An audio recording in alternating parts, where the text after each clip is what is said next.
folks, thank you for making the time to come and have this very hopefully illuminating discussion with the folks at Atlas Asset Management on private pension funds. अभी तो जितने लोग attend कर रहे हैं वो के साथ ज़ाती relationship भी है. So we have 3 or 4 people here. So hello guys, happy to have you. Just by way of introduction, we are joined by 2 representatives of Atlas Asset Management, namely Malik Asjad Saab, who is the regional manager at Atlas Asset Management here in Lahore, and his colleague Malik Usman Saab, who is both a manager at Atlas Asset Management and also my personal relationship manager, and who helped me put all of this together. So thank you both for taking the time to speak with us. इस talk की genesis basically ये थी कि हम we're with the Lums Law Alumni Association, and particularly within the legal sector, most of us are either self-employed or privately employed, and there are no or very few opportunities for people to formally invest in or take benefit of private savings schemes or public savings schemes. So we don't work for companies more often than not. Those of our friends जो in-house काम करते हैं, बड़ी companies के लिए काम करते हैं, उनको फिर उनकी company के जरिए they're either invested in a provident fund or they get some kind of retirement benefit at times. But otherwise, there are not very many opportunities for people to save formally. And Pakistan में हमने, as you would probably elaborate, वैसी savings rate बहुत low है. और एक हम just earlier we were talking about inflationary pressures here.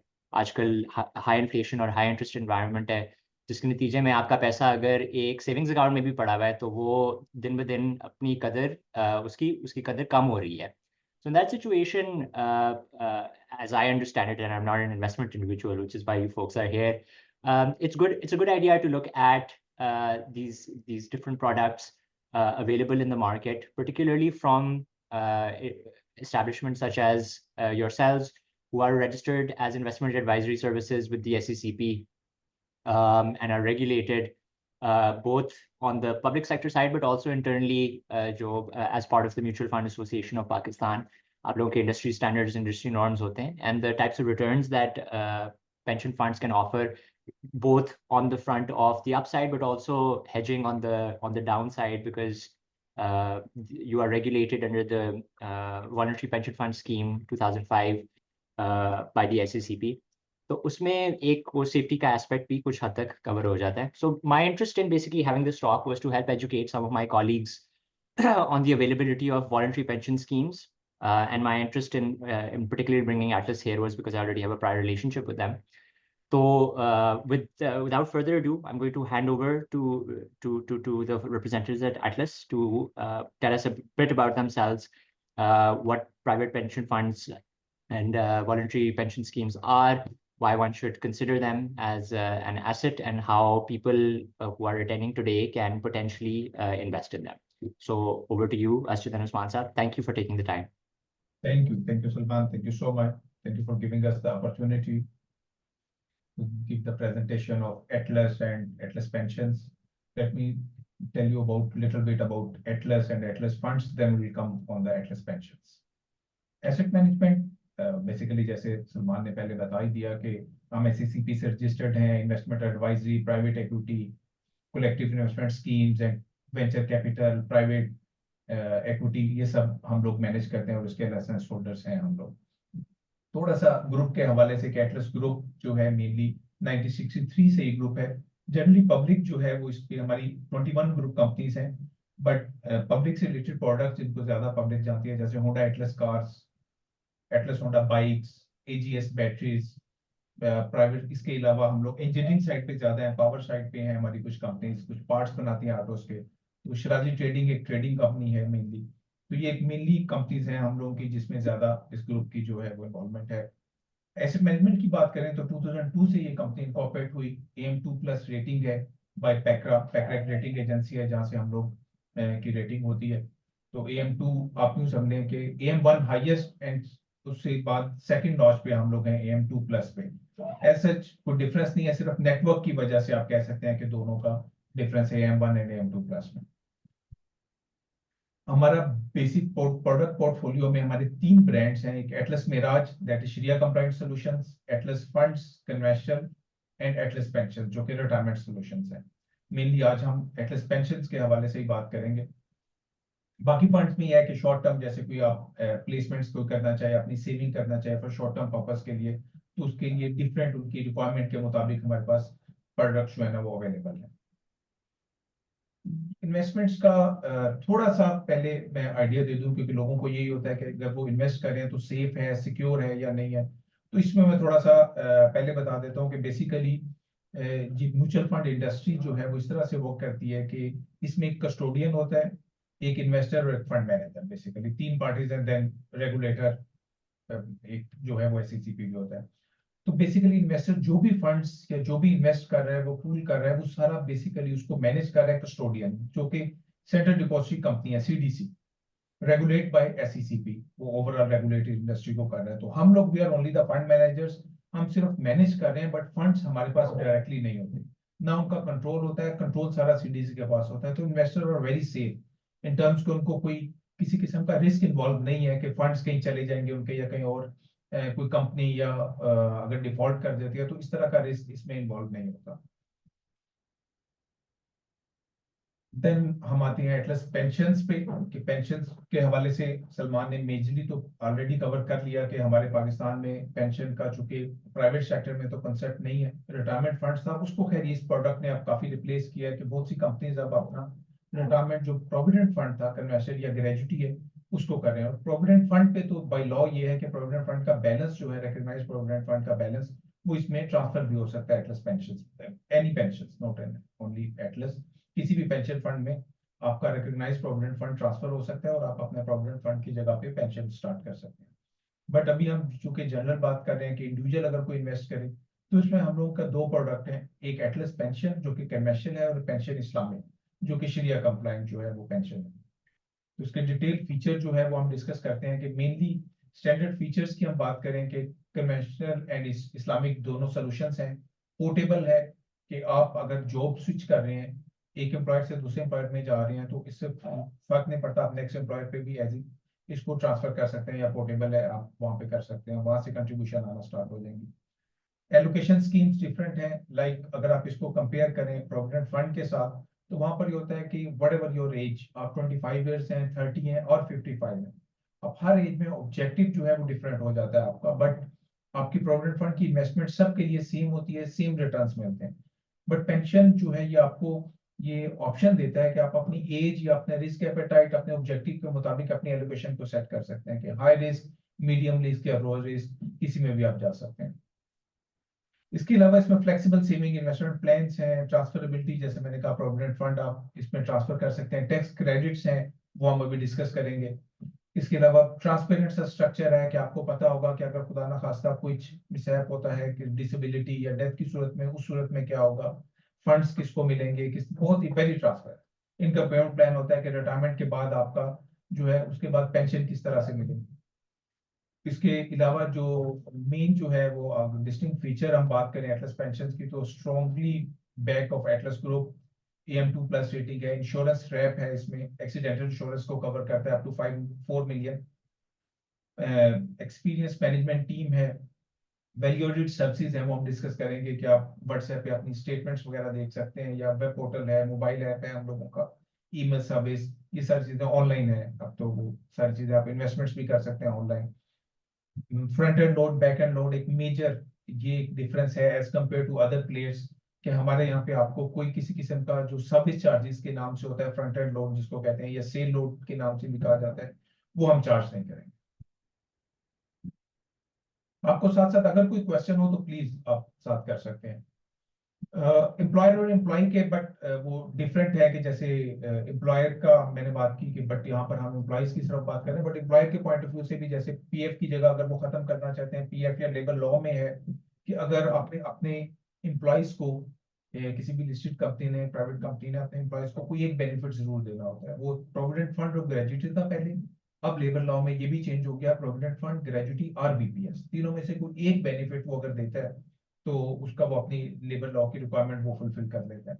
Second ये है कि एम्प्लॉयर के एंड से जैसे अगर PF रजिस्टर्ड करवाना है तो इनकम टैक्स कमिश्नर के पास जाए, वहां से रजिस्टर्ड करवाए, फिर उसके अकाउंट्स मंथली एनुअल अकाउंट्स को बनाना, एक ट्रस्ट बनाना, ट्रस्टीज को अपॉइंट करना। पेंशन पे यह है कि आपने कुछ भी नहीं करना, आपने एक फंड मैनेजर को अपॉइंट करना है, उसके साथ अपना अकाउंट ओपन करना है, दैट्स इट। मंथली आप कंट्रीब्यूशन दे, तो प्राइवेट के एंड से भी बहुत ज्यादा इसमें कन्वीनियंस होगी।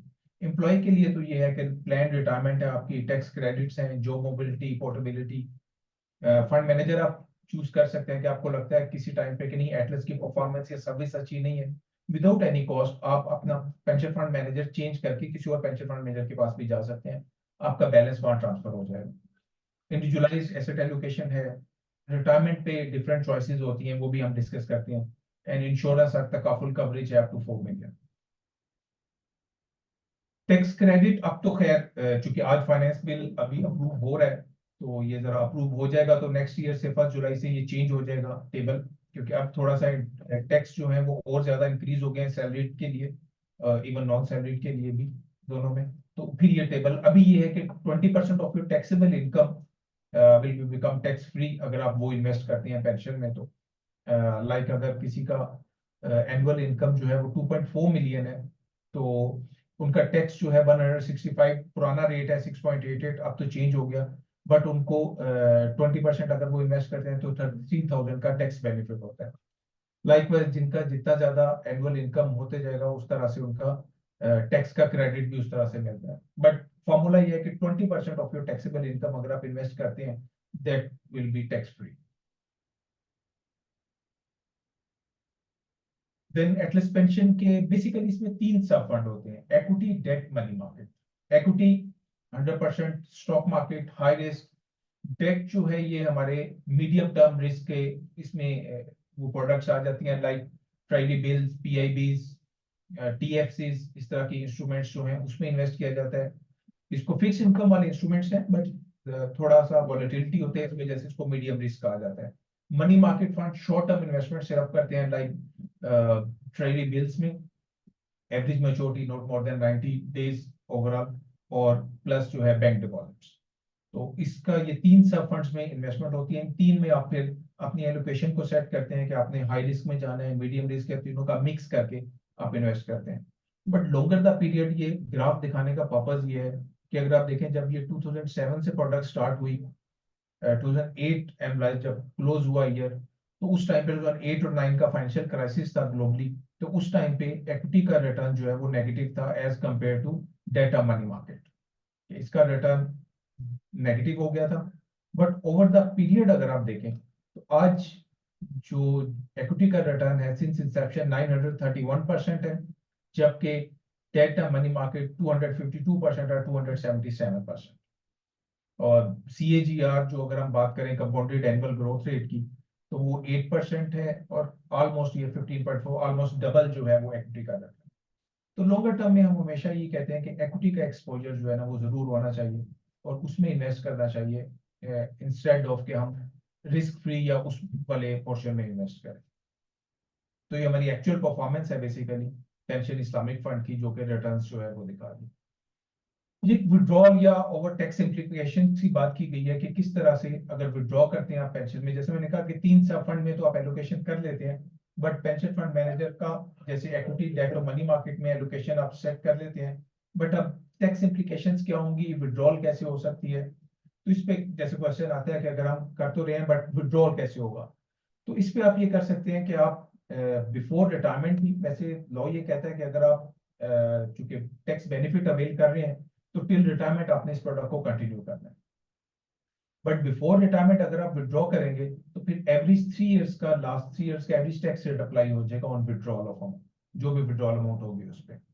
अगर कोई डिसेबिलिटी हो जाती है, खुदा ना खास्ता, या डेथ हो जाती है, तो उसको रिटायरमेंट ही कंसीडर किया जाएगा, और जो रिटायरमेंट वाला रूल है वही अप्लाई होगा, दैट इज कि आपका बेसिकली टैक्स फ्री रिडम्पशन हो जाएगी 50% की एट टाइम ऑफ रिटायरमेंट, और रिमेनिंग 50% आप इनकम पेमेंट प्लान में आ जाएंगे, और एन्युटी फ्रॉम इंश्योरेंस कंपनी आप किसी से भी ले सकते हैं। तो ये 2 ऑप्शंस होती हैं at the time of retirement.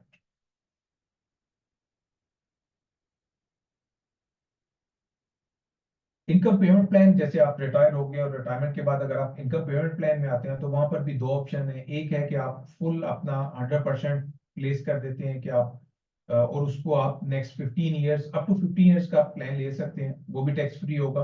अगर आप उसमें इन्वेस्ट करते हैं तो आपको मंथली पेंशन मिलती रहेगी, और 15 ईयर्स के बाद वो बैलेंस जीरो हो जाएगा विद प्रॉफिट, जो आप सारा अवेल कर लेंगे। ऑप्शन 2 ये कहती है कि 80% आप टोटल बैलेंस को आप ले लें मंथली पेंशन, एंड 20% को आप सेट असाइड कर देते हैं कि जब 15 ईयर्स कंप्लीट हो तो रिमेनिंग जो 20% है ये अगेन दोबारा 12-13 के एवरेज रिटर्न के साथ जो आपका रिटायरमेंट के टाइम बैलेंस था ऑलमोस्ट उतना ही हो जाता है, बट डेफिनेटली उसकी जो प्रेजेंट वैल्यू है वो नहीं होती। तो ये एक प्लान इसका ये होता है कि आप इस तरह से इंटरनल प्लान में ऑप्शन 2 या ऑप्शन 1 कोई भी ऑप्ट करें। वैल्यू एडेड सर्विसेज में हम लोगों का जी मोबाइल एप्लीकेशन है, वेब पोर्टल के थ्रू आप ट्रांजैक्शंस कर सकते हैं, आप इन्वेस्टमेंट कर सकते हैं। विड्रॉल अभी अलाउ नहीं है क्योंकि उसमें आपको लास्ट 3 इयर्स का टैक्स रिटर्न जो है अपनी और जो टैक्स सर्टिफिकेट्स हैं वो प्रोवाइड करना होता है, क्योंकि आपका टैक्स कैलकुलेट होना होता है बिफोर रिटायरमेंट अगर आप करते हैं तो उस वजह से अभी विड्रॉल आप ऑनलाइन नहीं कर सकते, वो आपको फिजिकल फॉर्म के थ्रू करनी है। ट्रांजैक्शन अलर्ट है, एसएमएस फैसिलिटी है, व्हाट्सएप सर्विस है, ईमेल सर्विस है। देन ये तो हमारा एक मतलब जो हमारे जैसे शरिया एडवाइजर हैं, क्योंकि हमारी जो शरिया प्रोडक्ट है पेंशन में, पेंशन इस्लामिक, उसके लिए जो शरिया एडवाइजर है उनका बेसिक जो बताया गया क्राइटेरिया, एंड देन ये उनका फतवा है इस प्रोडक्ट से लेके कि ये 100% शरिया को रूल्स को ये फॉलो करती है ये प्रोडक्ट। जी सलमान साहब, थैंक यू जी। कोई क्वेश्चन या इससे रिलेटेड कोई हो तो प्लीज।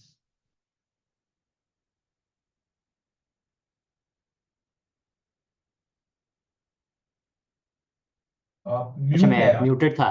हाँ जी। ये अक्सर हमें मसला पेश आता है इस तरह की टॉक्स करते हुए। सो thank you for that helpful overview. And I think one of the first things जो लोगों के जहन में आता है वो ये है कि जी अब ये मेरे लिए एक लॉन्ग टर्म कंटिन्यूस कमिटमेंट बन जाएगी, मुझे हर महीने लाजमी या तो उसको कंट्रीब्यूशन करनी पड़ेगी या डिडक्शन होगी या व्हाट नॉट। तो आई थिंक जब मैंने भी ये प्लान शुरू किया था तो it was clarified to me that that's not necessarily the case. तो आप थोड़ा सा हमें बताएं कि आपके साथ या किसी भी पेंशन स्कीम के साथ जब हम एक वीपीएस का अकाउंट खुलवाते हैं तो उसमें कंट्रीब्यूशन, मिनिमम कंट्रीब्यूशन कितनी है, कितनी करने की ज़रूरत पड़ती है, what's the ongoing maintenance requirement for a pension account? First time तो ये होता है कि आप 5,000 से अकाउंट ओपन कर सकते हैं, but after that what ever amount आप इवन 1,000 भी मंथली करना चाहें, देखें ये आपकी जैसे रिटायरमेंट प्रोडक्ट है और आपके अपनी सेविंग कर रहे हैं फॉर योर रिटायरमेंट, तो आप जितना भी इन्वेस्ट करना है चाहे किसी किस्म की कोई रेस्ट्रिक्शन नहीं है। आपने 1 मंथ किया उसके बाद आपने कहा नहीं यार मैं अभी इन्वेस्ट नहीं कर रहा, या 3 मंथ्स के बाद आपको हुआ कि मेरे पास ज्यादा पैसे फंड्स आए हैं, कहीं से बोनस आया है तो मैं ज्यादा इन्वेस्ट करना चाह रहा हूँ, तो like your saving account basically आप जब भी चाहें जितना चाहें, कोई रेस्ट्रिक्शन किसी किस्म की नहीं है इसमें। ठीक हो गया। And if we can come back to so the slides that you shared earlier, and this is slide number 12 जहाँ आपने अच्छा स्लाइड नंबर सॉरी जिसमें आपने सब फंड्स की बात की हुई है। So I understand that there are different types of allocation. So आपने जैसे समझाया कि एटलस पेंशन फंड के अंदर 3 बुनियादी सब फंड्स हैं, एक इक्विटी सब फंड होता है, एक डेट होता है और एक मनी मार्केट होता है। और इन सारों की जो रिस्क प्रोफाइल है वो थोड़ी सी मुख्तलिफ होती है। जो सबसे ज़्यादा रिस्की होता है वो इक्विटी होता है, तो रिस्क है। और जो सबसे कम रिस्की होता है वो मनी मार्केट होता है, क्योंकि वो शॉर्ट टर्म फिक्स्ड इंस्ट्रूमेंट्स और ये मनी मार्केट में इन्वेस्टमेंट होती है। तो जैसे आजकल हम अगर सिर्फ सेविंग्स अकाउंट में अपने पैसे डाल दें तो बेसिकली उसी चीज़ के बराबर होती है, तो उसमें उस तरह से रिस्क नहीं होती। जी तो ऐसे ही। I understand that there are certain recommended, so Atlas usually provides recommendations depending on your age on आपकी किस तरीके की allocation हो सकती है. Can you tell me a little bit more about that?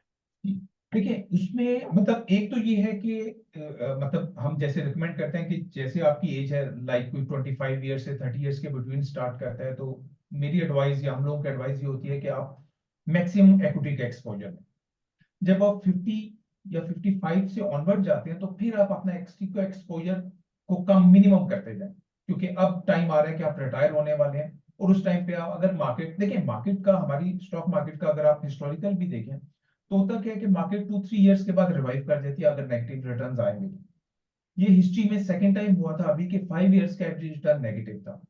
Last मतलब 5 इयर्स, इस वाले ईयर को अगर हम 23-24 को छोड़ दें, उससे पहले वाले 5 इयर्स में मार्केट का रिटर्न नेगेटिव रहा, 199 में हुआ था देन।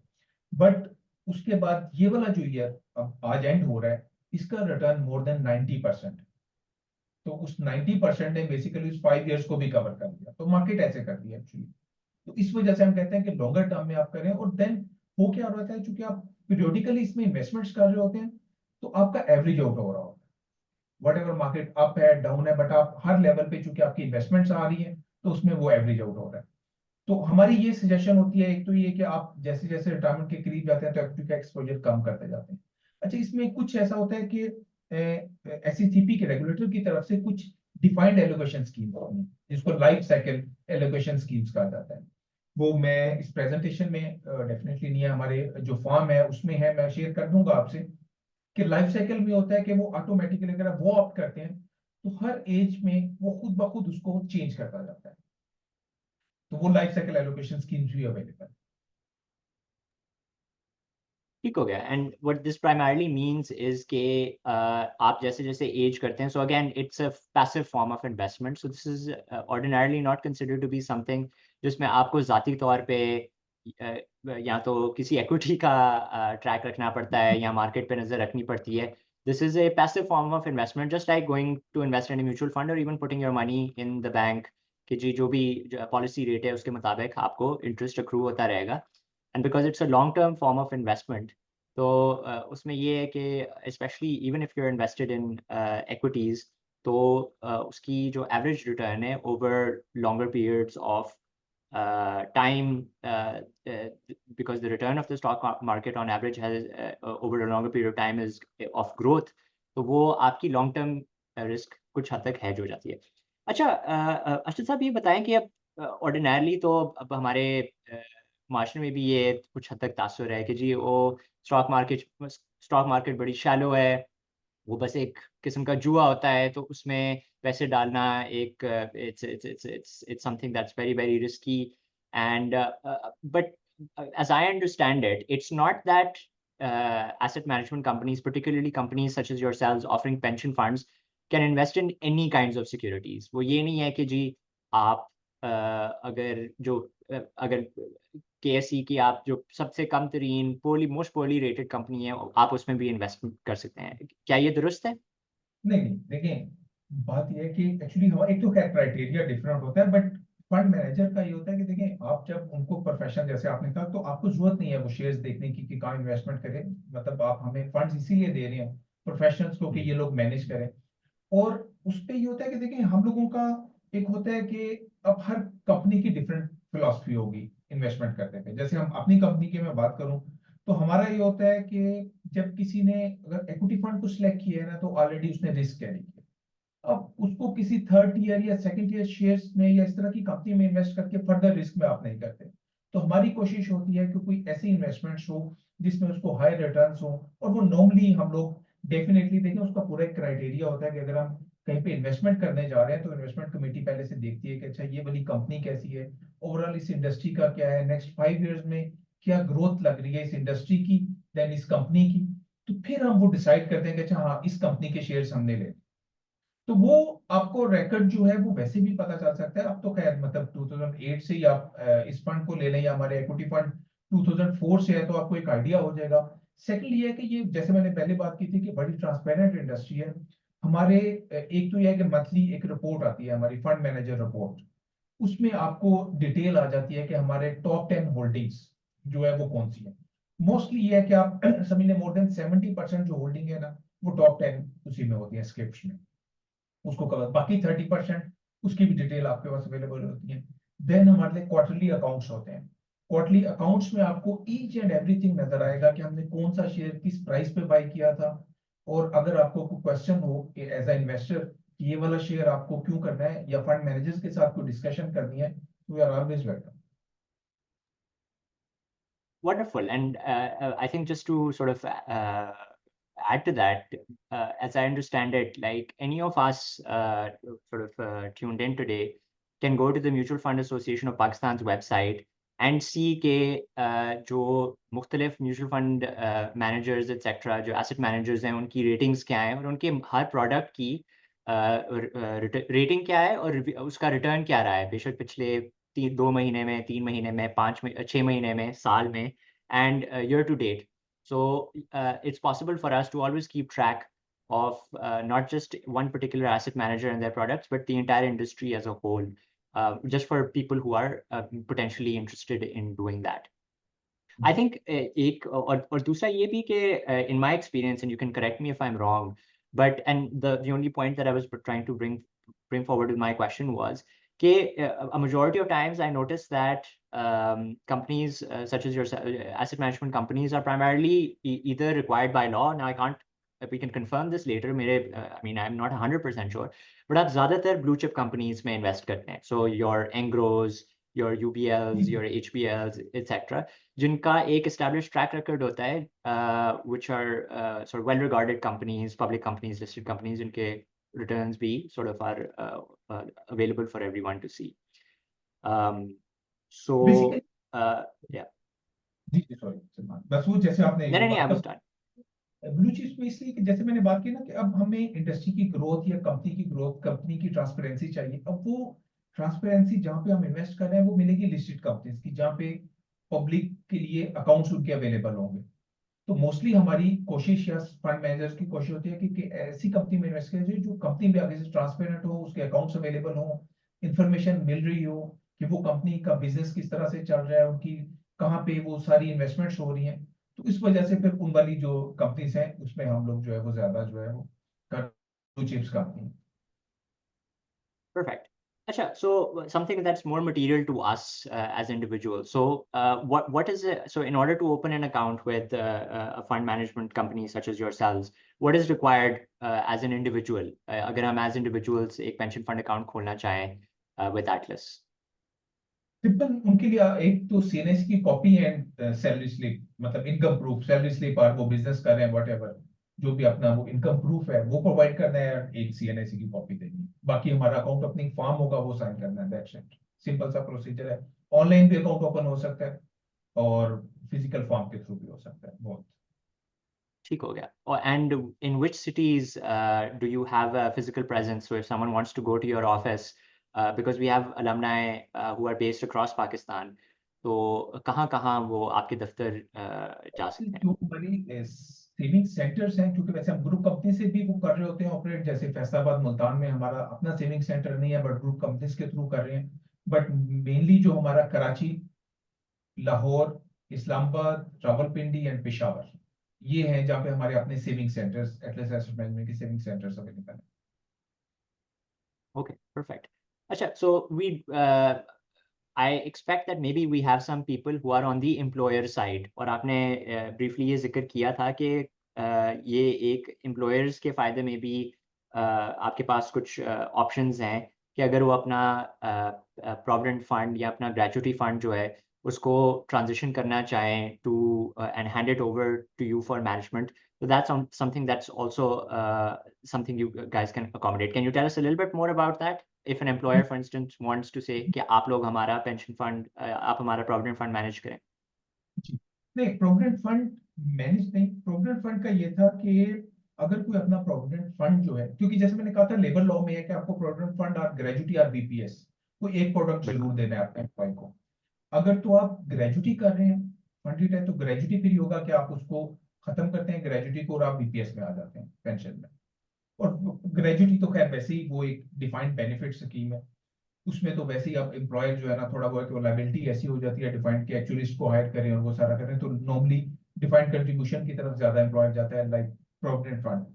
प्रोविडेंट फंड का ये है कि अगर कोई प्रोविडेंट फंड की जगह बीपीएस ऑप्ट करना चाहे, प्रोविडेंट फंड इस तरह से हम मैनेज करते हैं, वो तो प्रोविडेंट फंड हमारे म्यूचुअल फंड्स में इन्वेस्ट हो जाते हैं। बट अगर कोई अपना प्रोविडेंट फंड खत्म करता है और प्रोविडेंट फंड का बैलेंस जो है वो ट्रांसफर हो सकता है इनटू पेंशंस। हर एम्प्लॉय का प्रोविडेंट फंड का बैलेंस वो रिकॉग्नाइज्ड प्रोविडेंट फंड इसमें पेंशन में ट्रांसफर हो जाएगा और फिर हम लोग उसको सारा मैनेज कर रहे हैं। तो उनकी वो जो लीगल रिक्वायरमेंट है वो भी फुलफिल है। तो एम्प्लॉयर के लिए या न्यू एम्प्लॉयर जो अगर कोई अपना बेनिफिट देना चाह रहे हैं अपने एम्प्लॉयज को, तो उनके लिए तो बहुत इजी है कि वो पेंशन में आ जाएं, कोई किसी किस्म के कमीशन के पास नहीं जाना, ऑडिट नहीं करवाना, कोई ट्रस्ट नहीं बनाना ट्रस्टीज के लिए, तो वो इजी हो जाएगा उनके लिए। ठीक है, fair enough. Um, and this is something that I found very very helpful personally. और आपने अभी वो introduce नहीं किया, तो मैं maybe I'll give you an opportunity to do that. When I went to open my account, so my initial relationship manager showed me a very useful tool available on your website, which helps you see कि आप अगर महीने के हिसाब से एक certain amount अगर, and it's up to you to decide what that is, अगर आप महीने के हिसाब से इतनी अमाउंट डालेंगे तो आपके 10, 20, 30, 40, in fact I think in the scheme of pension funds your retirement age is deem to be 60 years. तो जो आपकी सेविंग स्कीम होती है जिसके बाद आपको वो पेंशन वापस वसूल होती है, वो 60 ईयर्स की उम्र के बाद होती है, जिसमें आप या तो इनकम पेमेंट प्लान की तरफ चले जाते हैं, which may be we can spend a little bit of time discussing कि एग्जैक्टली उसकी मोडालिटी क्या होती है, what is an income payment plan. But जो अप टू द 60 इयर्स जो आपकी एंटाइटलमेंट बन जाती है at the age of 60 years, उसका आप लोगों के पास एक अपनी वेबसाइट पे कैलकुलेटर है। Would it be possible for you to show that to us and sort of show us how we can work it to understand how much we can save? जी जी, वो हमने बिल्कुल लास्ट के लिए रखा था simulator, basically हमारी website पे।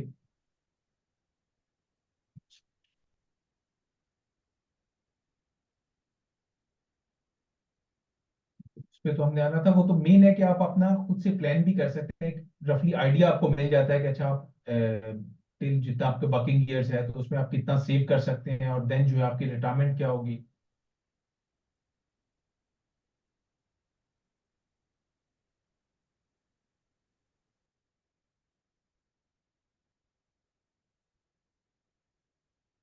आप अगर हमारी वेबसाइट पे जाते हैं, ये बाद में आप खुद भी जो है वो कर सकते हैं, तो कस्टमर सर्विस में सबसे लास्ट वाला ऑप्शन है एटलस पेंशन सिमुलेटर। साहब, I don't know about everybody else, but I can't see your Chrome browser. अभी मुझे सिर्फ पावर पॉइंट नजर आ रही है। अच्छा सॉरी, मैं इसको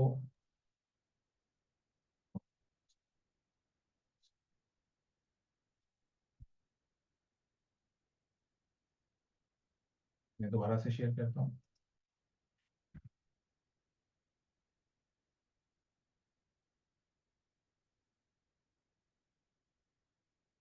जी, अब सलमान आप आ रही है?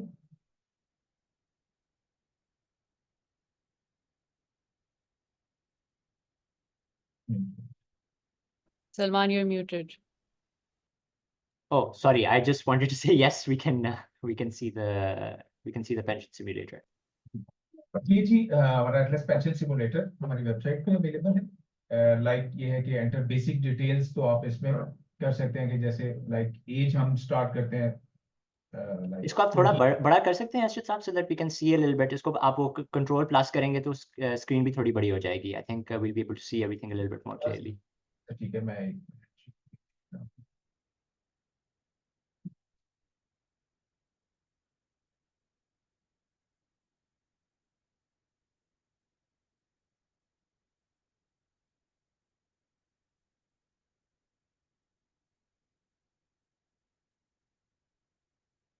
आप बेहतर हुई।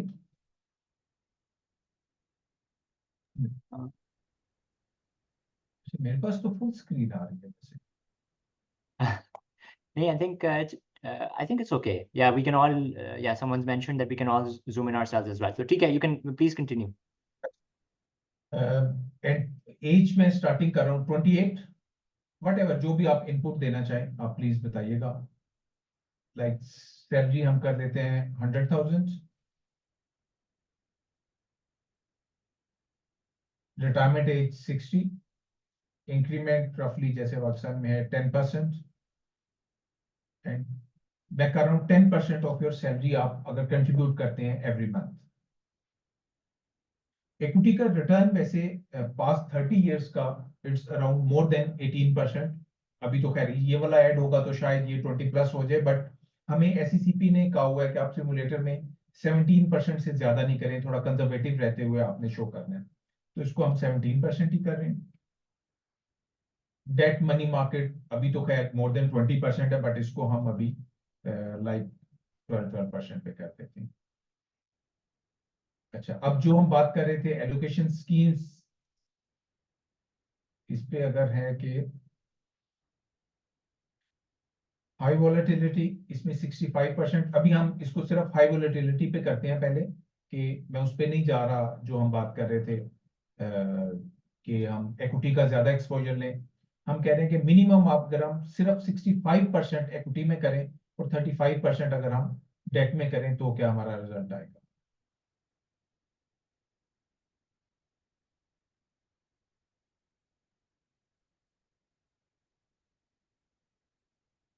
जी, हमने कहा कि 28 इयर्स एज थी जब स्टार्ट किया किसी इंडिविजुअल ने पेंशन में, 32 इयर्स वर्किंग उनके पास अवेलेबल थे। टोटल अमाउंट जो उन्होंने इन्वेस्ट की in this period that is 24 million. 5.7 million का इनको टैक्स का एडवांटेज हुआ कि इधर इन्वेस्ट करने से पेंशन में, and at the time of retirement उनका जो कम्युलेटेड बैलेंस था that is 191 million. But present value भी साथ हमने किया हुआ है कि आज की बात हम करें तो आज की प्रेजेंट वैल्यू में भी दैट इज 18 मिलियन। और जब इनकम प्लान की जैसे हम बात कर रहे थे कि 60 के बाद नेक्स्ट 15 इयर्स के लिए आप अगर प्लान अपना लेते हैं, और ये हम चल रहे हैं अभी जो ऑप्शन 2 पे कि आप 80% अपना पेंशन लेंगे और 20% सेटिस्फाइड कर देंगे, उस पे 61 पे मंथली पेंशन स्टार्ट हुई 851,000 पर मंथ, और एवरी ईयर ये इंक्रीज होती जा रही है। नेक्स्ट ईयर पे 958 per month, then 1 million per month, साथ में इसका प्रेजेंट वैल्यू भी हम बता रहे हैं। तो ये नीचे थोड़ा सा बेनिफिट्स को रिटायरमेंट के बाद बताया गया है कि रिटायरमेंट के बाद आपके पास 15 इयर्स अवेलेबल होंगे पेंशन लेने के लिए। टोटल अमाउंट आपने उस टाइम पे इन्वेस्ट की 191 मिलियन। 80% 153 मिलियन जो है आपने कहा कि मुझे पेंशन दे दें, तो 15 इयर्स में टोटल 412 मिलियन, जो कि प्रेजेंट वैल्यू 13 मिलियन बन रही है, कि ये आपने विड्रॉ किया in terms of pension next 15 years में। 15 इयर्स के बाद at the age of 75 years ये जो हमने सेट असाइड किया था 38 मिलियन, ये अगेन ये 224 मिलियन हो गया, या प्रेजेंट वैल्यू में 7 मिलियन अगेन आपके पास होगा। कि आप फिर से, पर्पज ये है कि कभी भी कोई भी इंडिविजुअल जो है वो जीरो ना हो, ताकि आपके पास अगर एक दफा आपने पेंशन ले लिया है तो आप अगेन आप एक और प्लान लेना चाहते हैं, इंश्योरेंस कंपनी से एन्युटी लेना चाहते हैं तो आप वो लें। इस तरह से ये प्रोडक्ट जो है ना आफ्टर रिटायरमेंट, ये बेसिकली इनकम प्लान का सारा कैलकुलेशन है, किस तरह से ये वर्क करती है। So if I'm just to summarize जो आपने अभी इसमें डेटा इनपुट किया है और इससे आउटपुट मिली है, वो ये है कि अगर हम ये अजम्पशन लेते हैं कि आज की तारीख में मेरी तनख्वाह 1 लाख रुपए है और मैं तय करता हूँ कि मैंने अपनी तनख्वाह में से 10% सेव करना है, तो मैं अभी शुरू कर रहा हूँ 10,000 रुपए से। और जो इसकी इन्हांसमेंट है वो एनुअल बेसिस पे 10% है, यानी कि 1 साल बाद मेरी अजम्पशन है कि मैं 1,10,000 कमाऊंगा और उसमें से मैं 11,000 रुपए सेव करूंगा। 11,000 उसी तरह एक, हाँ एग्जैक्टली, और उससे 1 साल बाद that it be 10% more, so that be like 1,100 and so on and so fourth. And if that's the assumption and I assume 17% return on my equity fund and the other values that you put in for each of the sub funds. So at the end of that period, I will have a cumulative जो amount itself होगी वो तकरीबन it'll be what 191 million was it? 24 million 24 होगा जो आप 24 million. होगा, yes, जी, जो आपने इन्वेस्ट किया, एंड 24 million. Okay. यस, जो And आपने that will invest, have compounded, that will have gained return and reinvested. So the power of compounding will have meant that by the time that I'm at the age of 60, तो मैंने 191 million save किया होगा, और उसमें से मुझे तकरीबन 5.5-5.6 million का टैक्स बेनिफिट हुआ होगा, जो मैंने टैक्स बचाया होगा as a result of tax credit under the income tax ordinance, right? बिल्कुल ऐसे।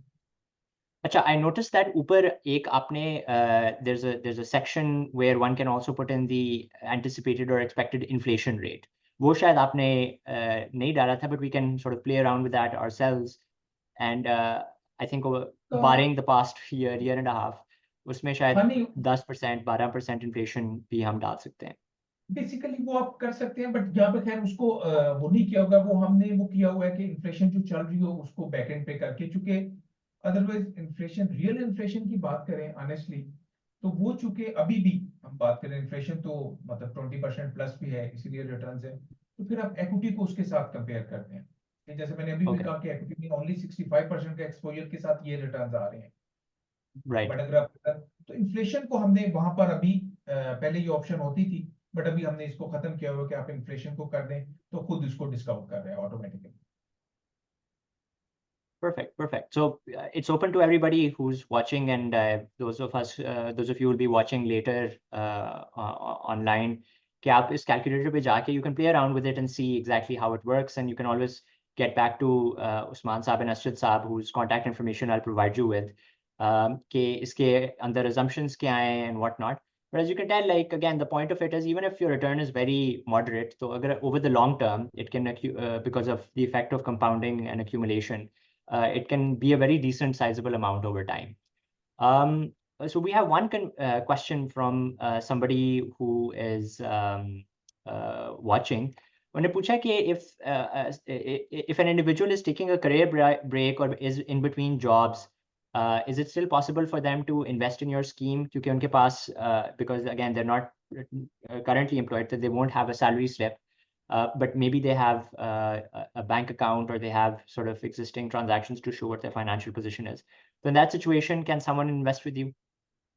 जी बिल्कुल, मतलब उसमें बिल्कुल वो कर सकते हैं कि मतलब उन्होंने कोई भी प्रूफ देना है, जैसे इवन स्टूडेंट भी है अगर कोई उनका जी. बट सीएनएसी होल्डर अगर वो भी इन्वेस्ट करना चाहते हैं कि जी फादर सपोर्ट कर रहे हैं या सेविंग्स है, तो यस वो उससे भी कर सकते हैं, बिल्कुल हो सकता है। Okay, perfect. One other person has asked to if you can spend a little bit of time explaining कि जो sub funds हैं, what are those, how are they categorized, so equity, debt and money market में क्या क्या asset classes हैं? मैं उससे थोड़ा सा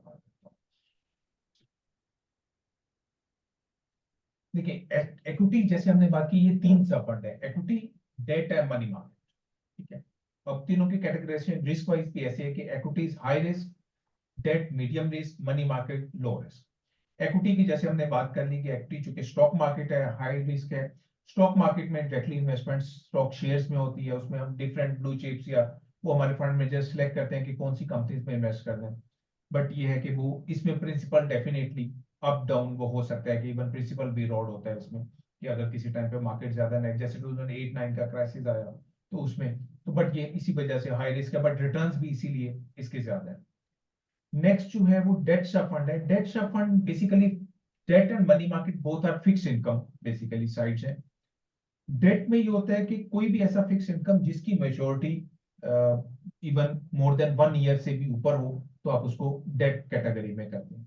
लाइक पीआईबीज हैं, पाकिस्तानी इन्वेस्टमेंट बॉन्ड्स जैसे होते हैं, वो 3 इयर्स, 5 इयर्स, 10 इयर्स का गवर्नमेंट इशू करती है। ट्रेजरी बिल्स होते हैं जो स्टेट बैंक या गवर्नमेंट इशू करती है, स्टेट बैंक करता है उसको इशू, वो भी 12 इयर्स का और 12 मंथ्स का, बेसिकली 1 ईयर का होता है, 6 मंथ्स का होता है, वो ट्रेजरी बिल्स होते हैं। इसके अलावा टीएफसीज होते हैं जिसको टर्म फाइनेंस सर्टिफिकेट्स कहते हैं, कि जैसे कोई कॉर्पोरेट कोई इंस्टीट्यूशन है, लाइक हाईनून लेबोरेटरीज है मैं बात करता हूँ, या एटलस होंडा है, वो अपना टीएफसी इशू करता है, टर्म फाइनेंस सर्टिफिकेट, कि मार्केट में कि जी ठीक है, ये मैं टीएफसी इशू कर रहा हूँ, एक पेपर है, हम इतने ईयर का, 3 इयर्स का ये टीएफसी है, आप इसमें इन्वेस्ट करें और आपको ये रिटर्न जो है वो मिलेगा, तो वो गारंटी करती है वो कंपनी। तो टर्म फाइनेंस सर्टिफिकेट्स इस तरह से प्राइवेट कंपनीज के इशू होते हैं, उस पर ये डेट फंड इन्वेस्ट करता है। इस्लामिक में बात चले जाए तो फिर वो कंपनीज के स्कूक आ जाते हैं, वो इशू होते हैं। तो इस तरह की इन्वेस्टमेंट जो है ना वो डेट फंड में होती है। जो मनी मार्केट सब फंड है, लो रिस्क, ये करता है कि ट्रेजरी बिल्स, जैसे मैंने कहा कि 3 मंथ्स का ट्रेजरी बिल्स 6 मंथ्स में जा सकता है, but average weighted average maturity जो है ना वो 90 डेज से ज्यादा नहीं होती मनी मार्केट की।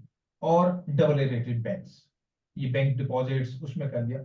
डेट सब फंड इक्विटी भी देखें, वो भी बैंक्स में या वो सब कर सकते हैं, बट उनके पास ये है कि वो शॉर्ट टर्म लॉन्ग टर्म कर सकते हैं। मनी मार्केट का ये है कि ये बहुत शॉर्ट टर्म रहेगा, तो इस वजह से ये बहुत ही लो रिस्क कैटेगरी इसको कहा जाता है कि वेरी शॉर्ट टर्म में अगर आपका इंटरेस्ट रेट में चेंज भी आएगा तो इसका total portfolio with in days जो है ना वो न्यू इंटरेस्ट रेट्स के साथ अपने आप को एडजस्ट कर लेते हैं।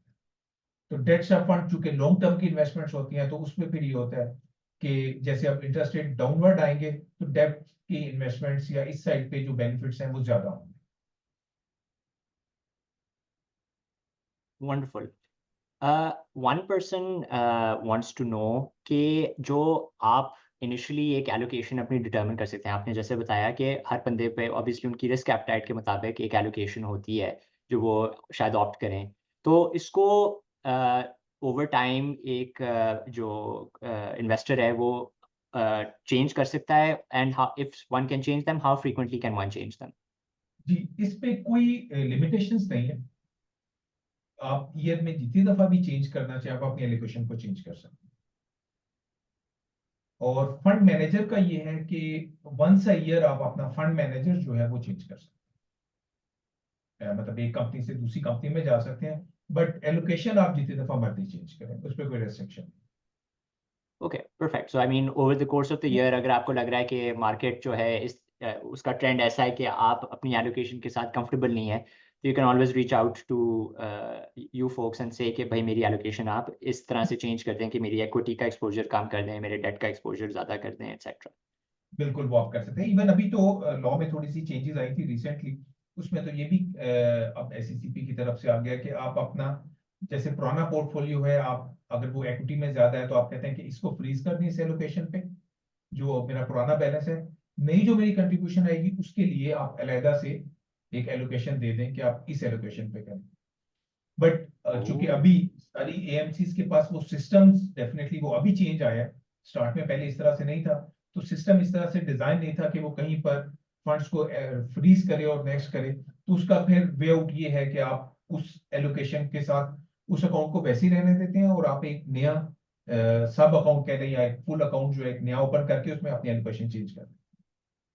बट ये डेफिनेटली गोइंग फॉरवर्ड ये हो जाएगा सिस्टम्स में चेंज कि आप अपना बैलेंस को वहां पे फ्रीज कर लेते हो उस एलोकेशन पे, और नेक्स्ट जो कंट्रीब्यूशन आएगी वो आप डिफरेंट एलोकेशन के साथ करें।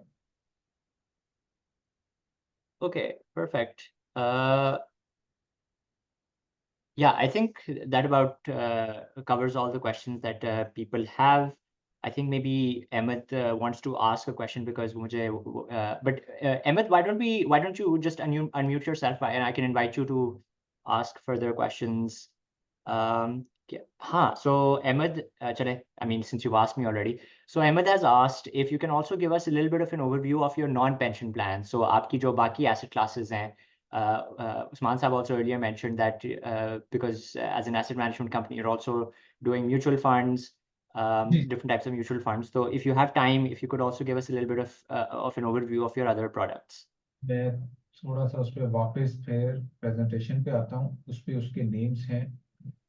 ठीक हो?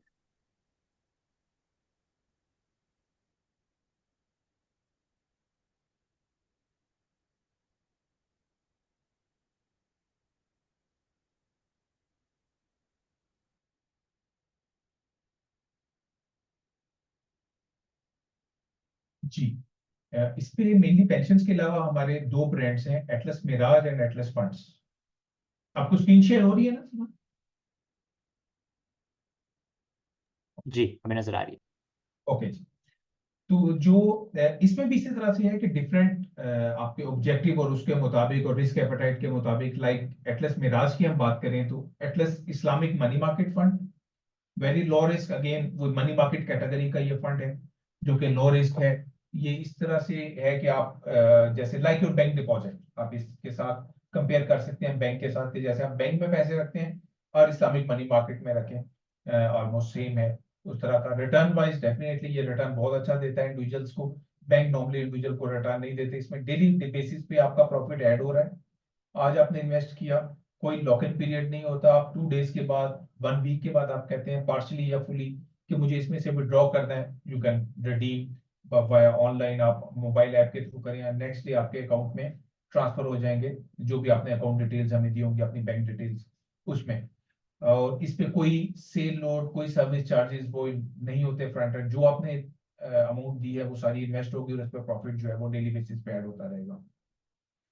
इसके अलावा मतलब यहाँ पर यह है कि टैक्सेस, जैसे पेंशन में हमने टैक्सेस की बात की थी, म्यूचुअल फंड्स में टैक्सेस इस तरह से होते हैं, जैसे बैंक में भी आप अकाउंट करते हैं तो उस पर भी होल्डिंग टैक्स 15% अप्लाई होता है, बट अगर आपकी अमाउंट ज्यादा हो जाए तो फिर स्लैब्स चेंज होती है वहां पर। यहाँ पर फिक्स रहता है। कैपिटल गेन टैक्स जो है वो 15% है, और अगर डिविडेंड आता है, डिविडेंड लेते हैं, तो उस पर टैक्स जो है वो 25% है। बट नॉर्मली इंडिविजुअल फिर कैपिटल गेन ही करते हैं कि वो विद होल्डिंग की तरफ नहीं जाते, तो वहाँ टैक्सेशन ज्यादा है। तो 15% का प्रॉफिट पे टैक्स जरूर होगा, जो कि अभी 10 था। अब नेक्स्ट जुलाई से, 1 जुलाई से इन्होंने, आज अगर फाइनेंस बिल में वो अप्रूव हो जाता है तो शायद वो 15% हो जाए। इसके अलावा इस्लामिक स्टॉक फंड है, ये वो हाई रिस्क है, स्टॉक मार्केट में इन्वेस्ट करता है, बट ओनली शरिया कंप्लायंट जो शेयर्स हैं ये उन कंपनीज में।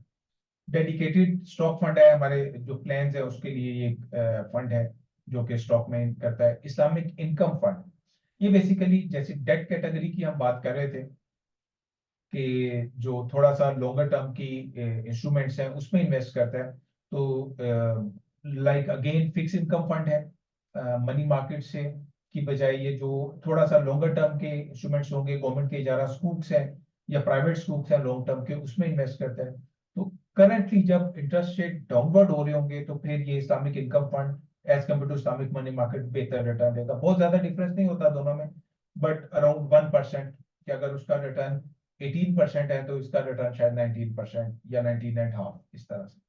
बट ये है कि इस प्रोडक्ट में भी अगेन जैसे सारी प्रोडक्ट्स में, म्यूचुअल फंड्स में ये होता है कि कोई लॉक इन पीरियड नहीं है, जब भी आप चाहें आप रिडीम कर सकते हैं अपने फंड्स और किसी भी टाइम इन्वेस्ट कर सकते हैं।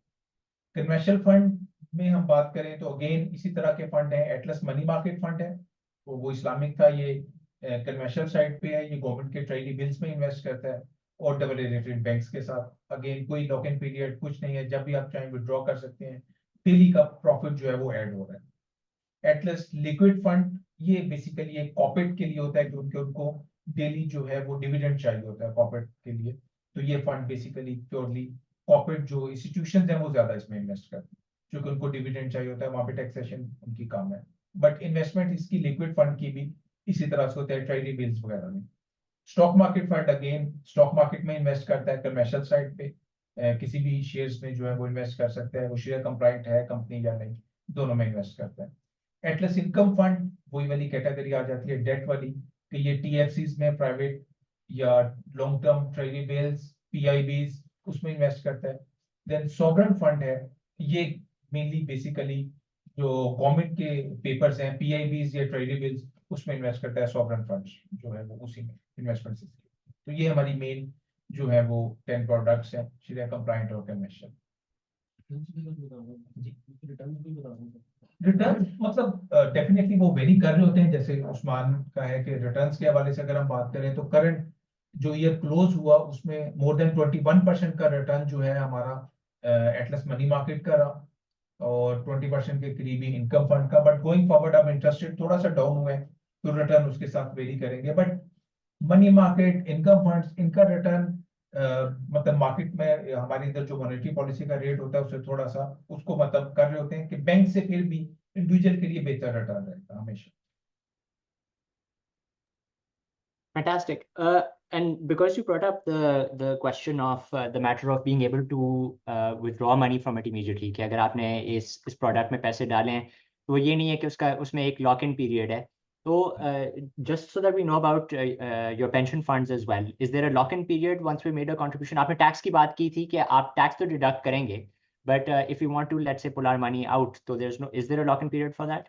जी जी, नहीं उसमें कोई लॉकिंग नहीं है, बट उसमें ये होता है कि वो टैक्सेशन देखें, मतलब उसको इस तरह से कर लें कि आपने 100,000 इन्वेस्ट किया एज्यूमिंग पेंशन में, 100,000 इन्वेस्ट किया और वो 100,000 से हो गया 110,000, ठीक है। अब आपने उस पे टैक्स क्रेडिट भी अवेल कर लिया, suppose your tax rate is 15%, तो आपको 100,000 पे 15,000 का टैक्स क्रेडिट आपने अवेल कर लिया।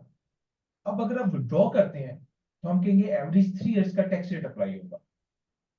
मैं जूम कर रहा हूँ, नॉर्मली ऐसा होता नहीं है कि एवरेज टैक्स रेट इंक्रीज करता है विद योर जैसे जैसे इनकम इंक्रीज करती है, बट आई एम अज्यूमिंग कि वो 15% ही है स्ट्रेट, तो वो वाला 15 अगेन आप पे विड्रॉल पे अप्लाई होगा। वो जो टैक्स क्रेडिट आपने अवेल किया हुआ था वो आपको वापस देना पड़ता है, क्योंकि गवर्नमेंट ने वो That's टैक्स रेट दिया इसीलिए है कि आप इसको कंटिन्यू करें टिल रिटायरमेंट। तो वहां पर वो वाली एक विड्रॉल पे वो टैक्सेशन है, बट लॉक इन पीरियड उसमें भी नहीं, बट डिस्करेज किया And जाता है। जी वो मैं समझ गया, and I think the only reason I wanted to bring that up is कि जैसे प्रोविडेंट फंड्स पे in general there is a restriction on your ability to withdraw from them. वो आप पर्टिकुलर सर्कमस्टांसेस में ही कर सकते हैं, and sometimes, and what I'm accommodating for is, let's say someone in an emergency situation wants to access their pension money कि जी मैं पैसे save कर रहा था, वैसे पेंशन के लिए कर रहा था, लेकिन अब कोई इमरजेंसी आ गई है, मुझे वो पैसे वापस चाहिए। So what you're saying is, as long as you are willing to pay off the tax liability, take the tax hit, you can still get that money out. As far as that's concerned, there's no restriction on that. Wonderful, wonderful. I think that pretty much wraps up all the questions that we have received otherwise from people. So I'd like to just in closing, thank you once again for taking out the time to speak with us. आप लोगों की, so you can I'll be in touch with Usman Saab, and if you would like, you can leave your contact details. I have Usman Saab's contact details, but if ji we can Ashit Saab की भी अगर देना चाहें, तो then I can pass them along to, yeah, I can pass them along, and people can hopefully get in touch with you if they have any further questions, if they want to discuss individual plans with you further. And this has been very, very helpful. We've, as we mentioned earlier, we've made a recording of this. So what we'll do is we'll also make this available to you, Ashit Saab and Usman Saab, ताकि आप लोगों के लिए भी, if you want to share this with anybody, or if it's something that's useful to you, it'll obviously be useful for us because we are an association of almost 550 people, और इस साल I think मजीद कुछ 100 लोग इसमें add हो जाएंगे। तो ये उनके फायदे के लिए भी हम महफूज करके रख देंगे, so that this is knowledge that they have. So thank you very much everyone for joining us, and yeah, looking forward to maybe having some more of fellow lawyers on the pension funds train. Thank you very much. Thank you so much. Thank you.